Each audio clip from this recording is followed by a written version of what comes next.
So, in a divorce settlement, often we hire someone to value the business. It's expensive, and sometimes people choose not to do that.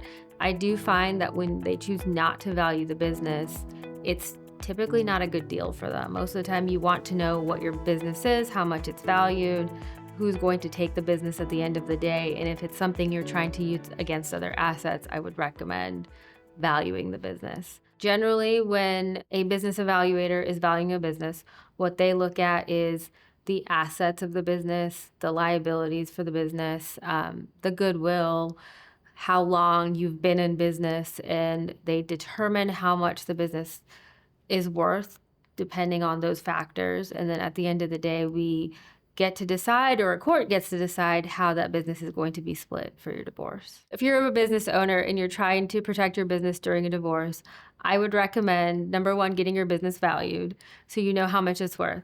If you're wanting to keep the business and to take your spouse off of it, what I would do is maybe try to offset that against your other assets, some of the community property. Sometimes you can offset your business with the marital residence, with financial accounts, retirement accounts, whatever you can do to preserve your business. Another thing I would do is just business as usual. Don't change anything, do what you're doing, and hopefully that's the best way to protect your business. Something we've seen before is people intentionally hurting their business. Now, you don't want to do that because in the long run, not only are you hurting yourself and your community property, but you're also hurting the business. It's hard to pick back up once you've run that into the ground, and you don't want to do that. If you are wanting to protect your business and your spouse is agreeable to doing a postnuptial agreement, that's a great way to do that.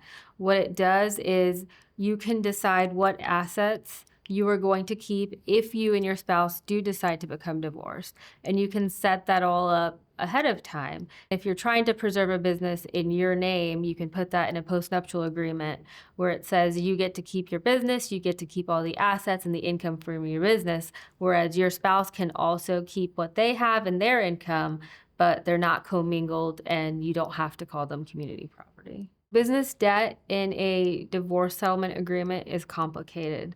When you're looking at business debt, what it actually goes towards is when you're getting your business evaluated, the debt also gets included in the evaluation.